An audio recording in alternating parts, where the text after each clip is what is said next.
I'm Neal Goren. Good morning. I'm the founding artistic director and conductor of Catapult Opera in New York City, and we're going to be performing the North American premiere of Hanjo by Toshio Hosokawa and Yukio Mishima. And I'm here with my friend and collaborator, Luca Veggetti, just to talk about the piece and just to have a nice conversation about Hanjo and such.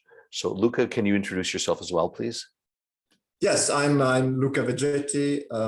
As Neal said, I'm the director and choreographer of the production of Hanjo that will premiere at Skirball. Great. So Luca, I was just thinking as we were going on, I was just trying to remember how we got to know each other and how long ago it was. It's been quite a while, yes? Yes, I think we first met in maybe as far back as 2008, maybe or 9. Mm-hmm. We have a common friend, a singer, and she thought it was a good idea for us to meet one another. And I was staging a production in New York at that time. I think it was Xenakis Orestaya, I think.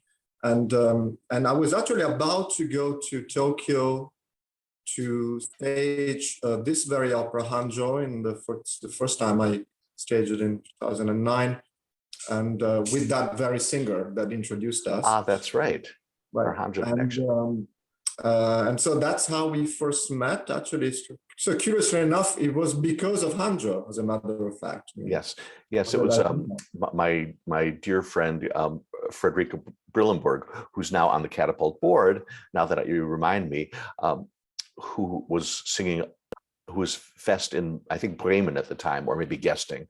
And she had seen my work with Gotham Chamber Opera, and she said, you need to know about Luca Veggetti. And he's the director of this incredible production of an incredible piece called Hanjo by Toshio Hosokawa, which was at the time a new name to me. I didn't know. Well, I had gone to the Xenakis, so I was already familiar with your work, but I was just excited to hear about a composer who was off of my radar, who I wanted to know more about. So, Right. So I just called you and said, let's get together for coffee. Wasn't that what happened? Right, exactly. And then, so that's how we first met. And then a few years later, well, we both continued our career in New York, of course. And then Toshio Hosokawa, who is an old friend of mine, by the way, he sent me this work that he had just written, or maybe I read about that work, and then he sent me the work. This is his short opera, The Raven. This is a monodrama, The Raven, and so, which I thought it was a very compelling work. And the Edgar Allan Poe libretto. Edgar Allan Poe, dramatic poem. And then I emailed you and I said, hey, Neal, I just received this from Toshio, what do you think? And then we met again. And then you said, well, this is worth, it is worth producing, and then we worked, for that entire year on The Raven, which was then premiered in New York. As part of the New York Philharmonic, their first... The inaugural, it was the inaugural performance of the first New York Philharmonic biennial. Yes. So it was very momentous. It was a huge success. It was everything I'd hoped for. And it was a surprising production in that not only was there the one singer and this amazing ensemble, but it was your idea to add a dancer to it. So can you talk about that? Yeah. I of course, I'm a choreographer. That's my, I was trained as a dancer, and then I became a choreographer. But I was involved with opera as a genre, say, from very, very early on. I was trained at La Scala in Milan, and so the opera tradition has been part of my life since I was very, very young. Also because I'm Italian, and that's somehow still part of the popular culture, and so. It's been part of me for as long as I can remember. The first time I ever went to a theater that was a big theater was in my hometown of Bologna, and was the opera house there, the Teatro Comunale. And, because my parents took me to see an opera production, which was actually Giuseppe Verdi's first opera or second opera, Berto? O Ben Conte di San Bonifacio. Yeah. Very kind of heavy stuff, let's say, for a young boy. But it was kind of the magic of the place and of on everything that, in a way, started my theatrical vocation, let's say. And so this to say that that I divided my life and career, between opera and dance, and from very, very, very early on. And I do see it as one single thing, of course, in my idea of theater, and this theater to me. Yes, you unite those two strands in almost everything you do these days. Yeah, it's and also for maybe other reasons too. I've became very, very interested in tradition of other countries, especially the Asian countries, like in particular the Japanese traditional theater, but also other Asian tradition like Indian theater and Indonesian and Chinese, and as we know in those traditions, the singer, the dancer, and the actor are one single figure, but in the West we have come over the centuries to create different strands of this, in the performing arts, and I'm passionate by trying to create an organic whole with different elements, and so to gather within the same production singers, dancers, and actors, occasionally, and musician sharing the same space. It's something that has motivated much of my work within this field. So in a way, The Raven was one of these occasions for me to try to develop this language by citing a dancer that was a very, very important dancer. As a matter of fact, it was my old friend Alessandra Ferri was part of that production. One of the greats of the 20th century. Of her time, and her character was somehow a double of the main character in the opera, or an extension, or embodied another dimension of that same character. And but the actual work on the stage language, on finding the right musical value for the gesture, and to find the right, say, everything within the musical context, that was really the work that we did, and so it is something that I have a very strong interest for, and trying to bring together, different. So likewise in Hanjo, you've added a character that's not in the score, a silent character. Can you tell me? Can you explain to the people who are watching how you came upon that, and what that character represents, and how they're included in the action? Yeah, it's so I thought that it would have been interesting. When I first staged Hanjo, it was just with the three singers, the three roles, and then I thought, that thinking of a totally new production, which this one is, I thought it was a good occasion to try again to create a more complex world stage-wise. I mean, because the work is complex enough, and the story also, but in the stage image, by introducing a silent figure, that it really serves as some sort of counterweight to the characters and to their existential predicament, in the opera.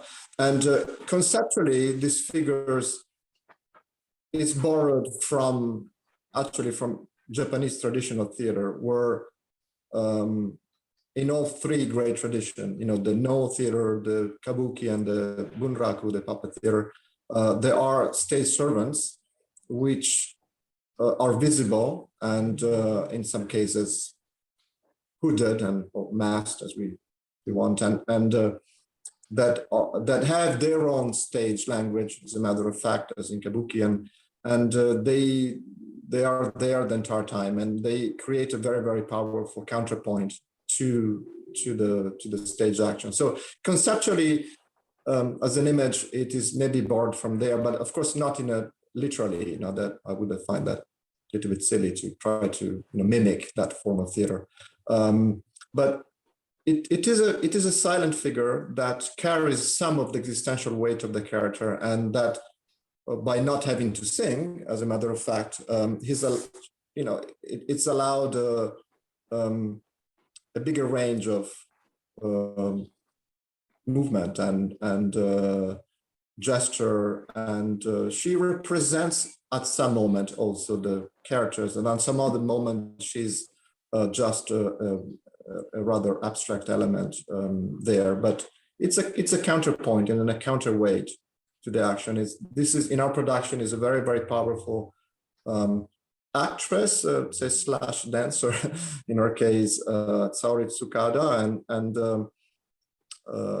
that she has all the qualities that were necessary for me to create this part of very, very compelling presence and beautiful quality of movement, and with a deep dramatic understanding for a given situation.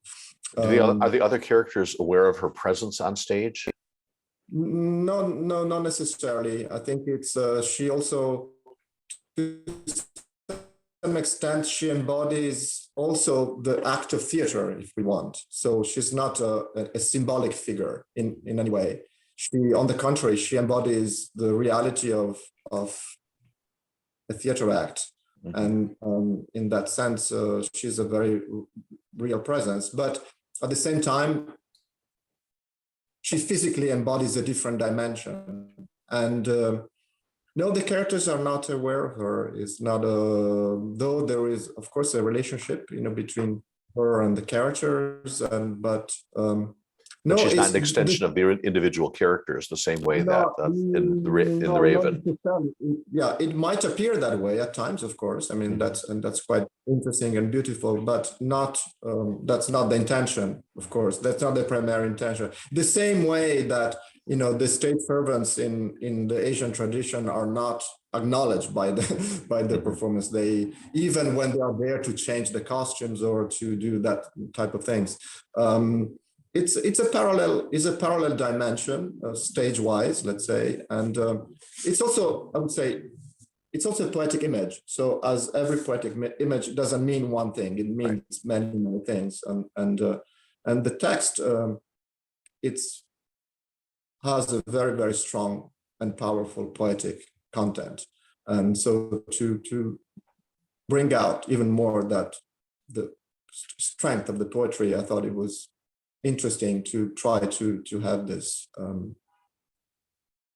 added element.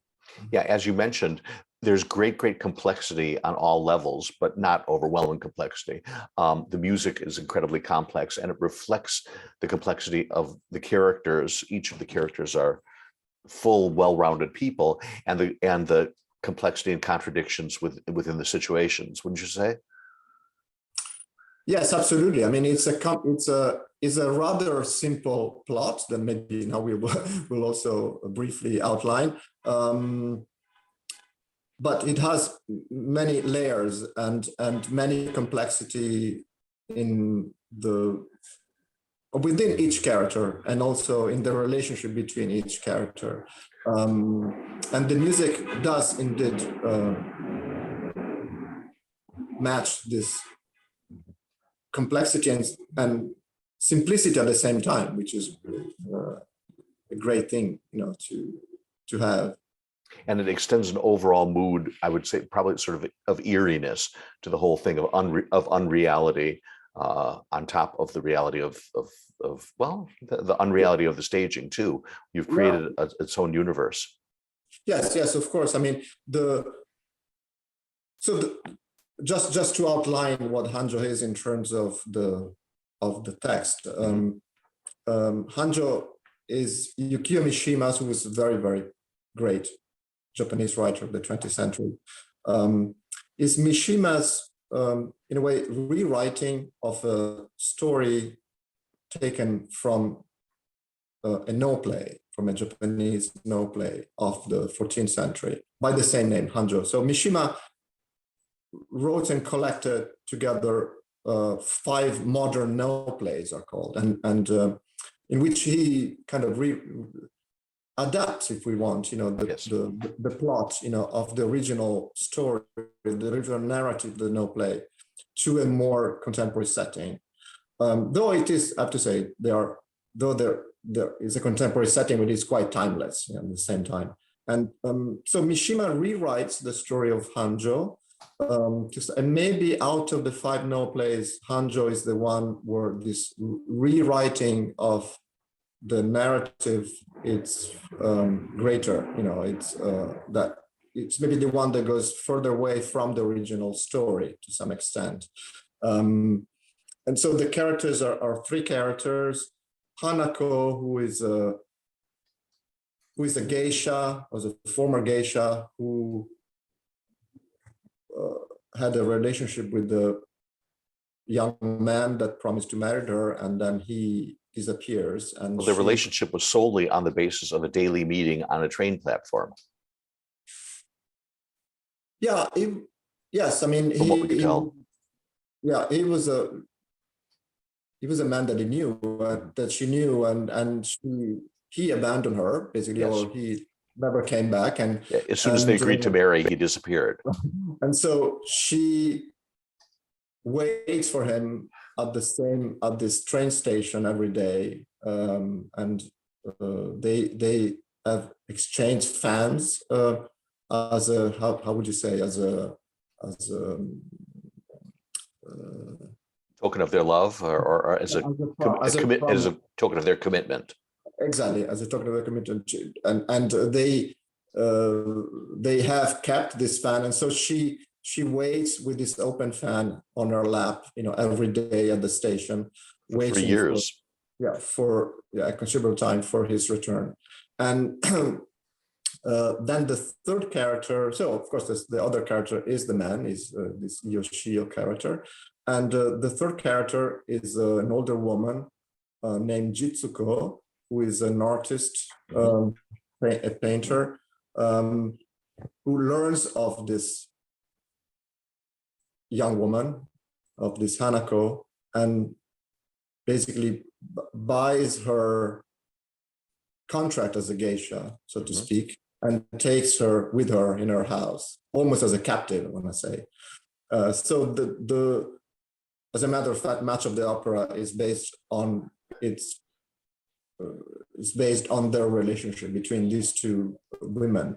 One thing that I think is really interesting is that these 2 women create a very closed universe together. That there's even though every day Hanako goes out to the train platform in hopes of running into or seeing Yoshio again, but their relationship is totally closed and sort of hothouse, which I think can be related to the way people lived in the COVID lockdowns, that you just didn't see other people, you were just together all the time. Yeah, so let me go to the end of the story, so that then we have the entire thing. And so Yoshio learns also from newspapers of the story of this young woman, and he returns in the last, in the second part of the opera here, but and in Mishima's version, which it's, I would say, quite typical of, is an element of quite typical of Mishima's beautiful and very cruel style. Yoshio returns, and after a confrontation with Jitsuko, the woman that has kept Hanako captive, kind of, meets with Hanako, and Hanako does not recognize him. And so the image that she has built in her mind of this man doesn't correspond to the reality. And so the Mishima's play ends with the two women that are left in the same situation as the opera starts, and this idea of waiting forever, it's continues. But however, the original No play, which has, pretty much the same story up to that moment, in the original story, there is a happy ending. There's one of the few No plays that have a happy ending. And in the original No play, Yoshio comes back, and Hanako, of course, comes out of her madness, let's say, and it's a happy ending. While Mishima has a very, very cruel twist, and in a very, very beautiful language, and very, very strong poetic language, and so in a way, he's telling us how these three characters, for different reasons and in different ways, are trapped. Each one is trapped in a predicament, and they all have in their mind a vision, an ideal, if you want, almost.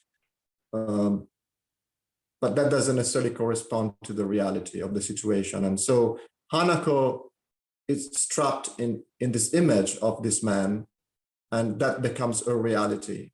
And Jitsuko, she's also totally trapped in her adoration and love and attraction for this.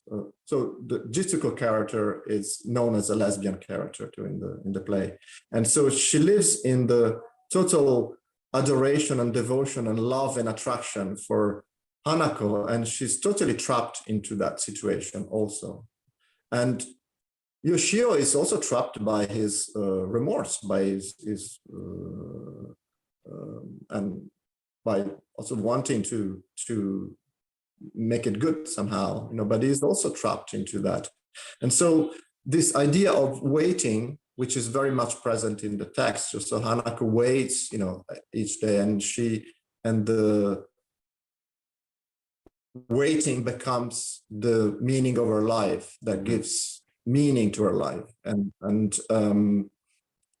it's something that she's trapped in. And so this idea of waiting is present throughout the opera, and of course very much in the music too. And the music creates, as you say, this kind of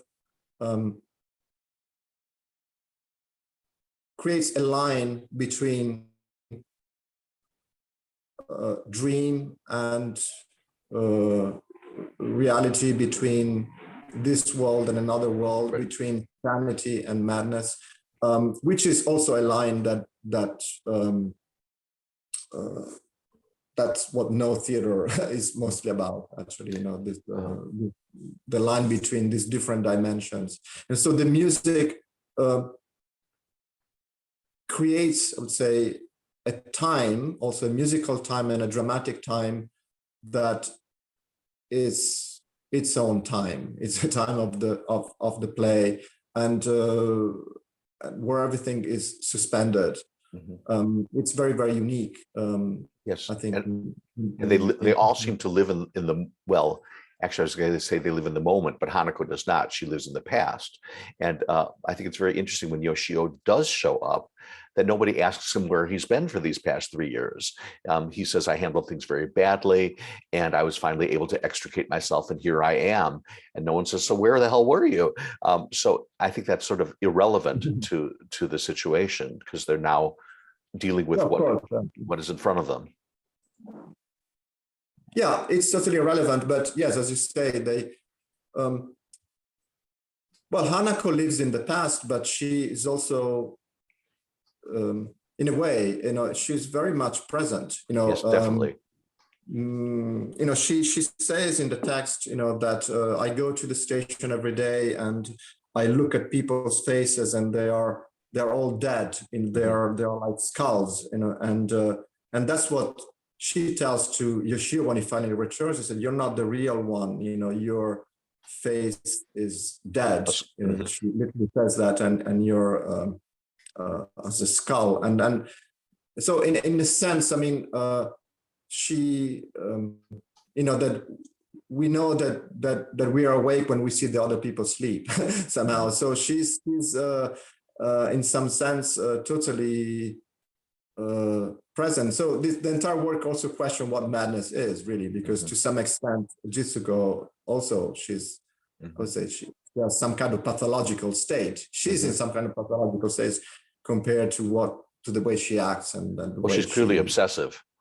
She's obsessive, and their language in the scene with Yoshio, where she often describes herself, Jitsuko, her situation, the way that who she is, and how she has arrived there, and it's in a very, very beautiful way, but it's sometimes in a very poetic way. Is the language of almost of one of the serial killers that, that literally in that sense, you know, that they kidnap people. I mean, that's really quite literally, I want to say, you know, in some parts, but of course with a very, very beautiful language. So she's totally trapped also. Well, actually, now that you say that, Jitsuko controls Hanako, but in a sense, Hanako also controls Jitsuko. Oh, absolutely. I mean, it's a very, very cool relationship, and as a matter of fact, as we are rehearsing now, I see also, I'll say, by how the singers that we have chosen have decided to see the characters through which perspective. So Jitsuko is sung in our production by Abigail Fisher, and while Hanako is sung by Japanese soprano Eri Nakamura. And Yoshio is Adam Richardson. So, but it was just, you know, looking at the way that that Abigail and I talked about this, and the way that this is shaping. She, you know, this Jitsuko character comes out as actually a very, very touching figure. Because she describes herself, she describes her situation, and we do feel for her through her words and through the way that Abigail is portraying this. And it's, you know, it's not the same in each production. It depends how you shape that character, and then that relation might shift, you know, in our empathy toward one or the other. I want to say, you know, they're equally complex and yes, the level of vulnerability, tormented character, you know, and but yes, it's you know, it's a play with great complexity in that sense, and also it's a play that has virtually no action. It's so it's not about an action. There's not much happens in yes, no one touches any of the other characters, do they? There's no touching on stage. It's about different states, but not a particular action. The fact of having no action is almost what denotes the play, actually, as a matter of fact. And this idea of waiting, and this doesn't mean that it's the boring dramatic situation. On the contrary, very, very compelling. But there is no action in the sense that we would intend it for other.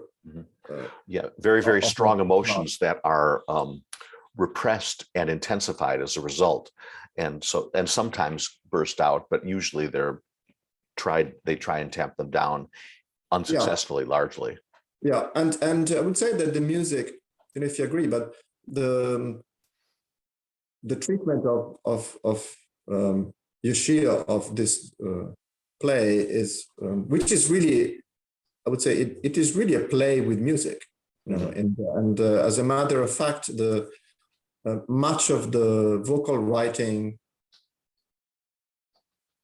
goes between three different ways. I would say. There is sung, there's part that are sung, and then parts that are purely spoken, and then in between. And in between, in some kind of Sprechstimme or Sprechgesang kind of form. and so it is really a play with music, rather than the other forms of opera where the relationship between what is sung and I mean it's total, Yes. So, but I feel that what we hear in the orchestra and the musical substance of this is it's very unique in that we have the impression that what we are hearing in the orchestra is what the characters are hearing inside their head, rather than a traditional accompaniment of the orchestra. And so it's very powerful in that sense. And I was thinking of that, in some of the monologues of the women's and where it feels almost that what the orchestra does, there are these very sudden rushes of percussion or other instruments, and there are surges of things, and it's almost like what the characters would like to say but they don't say. Somehow. There is a great sense of non-spoken also in the text and in the situation, and that is somehow outlined by the music, by what the orchestra does. I feel that it's I'm simplifying this, but of course it's much more complex than this, but I do get that sense. And I think that is what actually unique in Toshio's writing, for opera.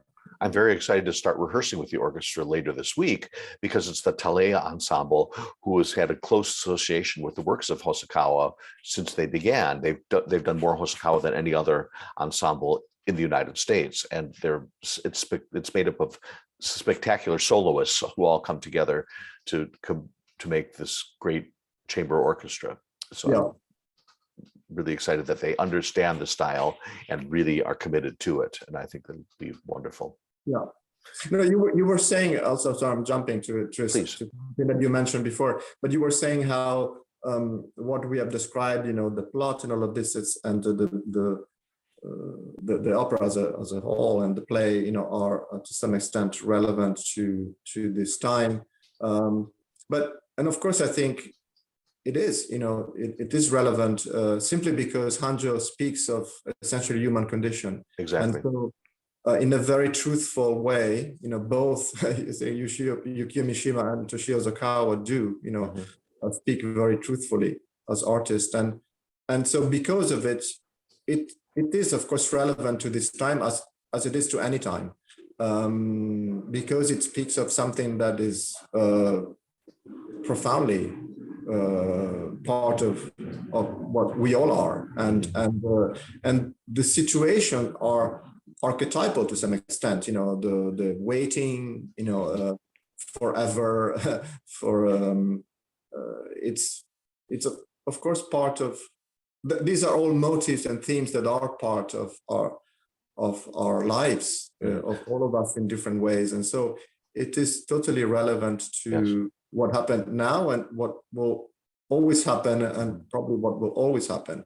So, and Mishima's adaptation or modernization seems to really be relevant now. 70 years later from when he first did it, and will probably continue to be so, as you said, exactly because it expresses the human condition. Of course, as any great writer does. I mean, we still go and see the work of William Shakespeare, or back to the Greeks, or exactly. We listen to the powerful words of Aeschylus or Euripides as we connect to them, Exactly. As if they were written yesterday, exactly because of it, because they were able to touch us in ways that are very profound, and because they touch something that is above all of us, essentially. So, and Mishima does it very, very well, of course, but so in a sense, the opera compared to the play brings by the way, Toshio Ozawa, as myself, is deeply passionate about no theater, and so this is somehow we met actually, Toshio and I, and we share this interest, and again, no theater, Japanese no tradition, theatrical tradition. Who is the oldest theatrical tradition in the world? It's explores this line between this world and another world, and between often sanity and madness. So I do feel that Toshio's musical treatment of Mishima's Hanjo somehow also connects it to its original roots, to the original no play, and so creating this very, very, very unique kind of world. I think it is quite evident when we listen to it. And if I'd had to stage the Mishima play, of course, without Toshio's music, I would have made most probably very different choices in terms of the image I'm trying to create on stage. But the music brings it, of course, brings it somehow back to something that is more that is without time, essentially, even more so. Yes, I agree totally. I've always wondered, how did you and Hosokawa first meet? So we met, I believe, in 2000 and I guess 4 or 5. Must have been those years. Well, contemporary music, I mean, today's music has been the main ground of my work for many years as a choreographer. And so I've always very, very interested in composers and meeting with composers and working with composers. So I learned of Hosokawa's music, actually, as a matter of fact, because I was in those years living in Paris. I lived in Paris for many years, and it's actually because of Hanjo, curiously enough. Hanjo had his premiere at the Aix-en-Provence Festival, I think in that very year, maybe it was maybe 2005. I don't have the date now, but so I learned of it, through the media. I saw this news opera by this prominent, important composer, and I grew very curious, and I started listening to his music and searching for his music, and I learned that that the Japanese no theater is as it was for me. He embodied some kind of model, for him, and so I grew very curious, and then I talking to other friends, to a friend that was also Japanese, and said, "Oh, but I know Toshio, and so if you want, I can introduce you via email." And so that was basically it. And I wrote Toshio an email and saying who I was, and I did send him, I think it was still a VHS video cassette at that time. Those ancient things of work that I choreographed on Toru Takemitsu. And to some extent, I mean, Toshio in Japan is maybe seen as a hero of Takemitsu in many ways, also as in the institutions, cultural institutions.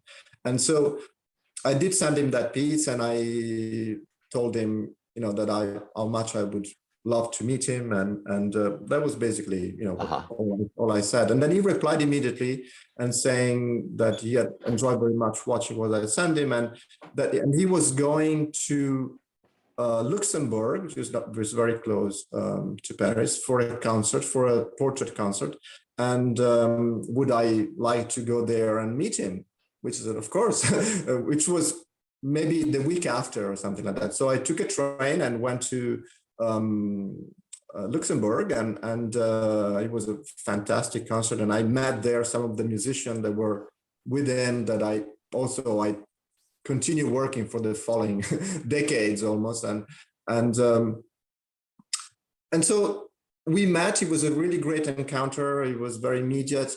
And so you both recognized your shared sensibilities. Absolutely. I mean, it was, one of two persons that meet and they feel that why didn't we meet before, kind of, as an impression. And But not like Jitsuko and Hanako. no, not really. And so actually shortly after, Yoshio he had already premiered Hanjo in X, and he was due to do the German premiere of Hanjo in a concert version. And so really literally a few weeks after, he called me up and say, dear Luca, I have to do this. We are scheduled to do Hanjo in Germany, but I don't feel like doing just a concert version. Can you come and help, create some kind of stage version very quickly? And so I did actually one first version of Hanjo in Hamburg, which was the Japanese premiere of it, and that's so it's actually Hanjo is our first encounter. And then over the years, I staged several of his operas and used this music as a choreographer on very numerous occasions. I went to Japan following his invitation to direct his operas there, and through you also, for example, I brought his music to New York, and so it's been a very, we are very good friends, and it's a very fruitful relationship collaboration that has shaped our careers in some way. Both artistically and personally. It's been a very fruitful relationship, from what I understand. So yeah. Before we finish up here, I want to ask if there's anything in particular about our production that's coming up that you feel particularly excited about or drawn to or eager to share. So it's to some extent is a radical vision, for this work. Apart from the element I told you, that we spoke of this silent character embodying this other dimension, it with my designing team, with Clifton Taylor is the lighting and scenic designer, is my regular collaborator, and Peter Speliopoulos is my great costume designer. We'd worked on a vision of a highly designed, let's say, but empty space, where the image of where the character exists is embodied essentially by a line drawn on the floor. And so that line is also symbolic, I want to say, of the space of the play and the space of the opera and of the situation. And then, of course, this develops through complex, say,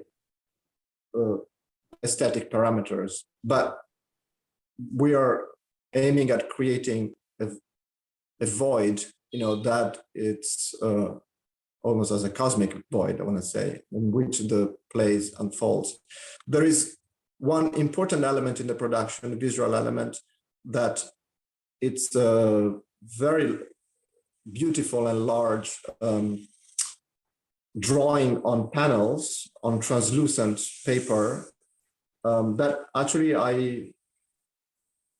was created for my original production, and here will take a different form. And so this drawing acts almost as some kind of character itself, and also it embodies the analogy that is very important for Toshio of his music and a drawn line and the calligraphy in particular, but essentially of a drawn line. Mm-hmm. He finds that well, I also find that that it's a beautiful analogy with this music. So this idea of a line being drawn, whether that is in a drawing or whether that the line is drawn on the floor, is something that also kind of marks this production. So this quite extraordinary and very powerful large drawing. It's made by a Japanese artist, Moe Yoshida, who also happens to be my wife, and it was created for Hanjo, and it has this It, magical it element. expresses the musical gestures visually to me. Yeah, absolutely, absolutely, absolutely. Beautiful. So, Well, wonderful, Luca. I'm afraid we've got to we've got to stop now, but this has been really, really illustrative for me, and I thank you very much for taking this time. Thank you. Thanks, my pleasure. Bye-bye.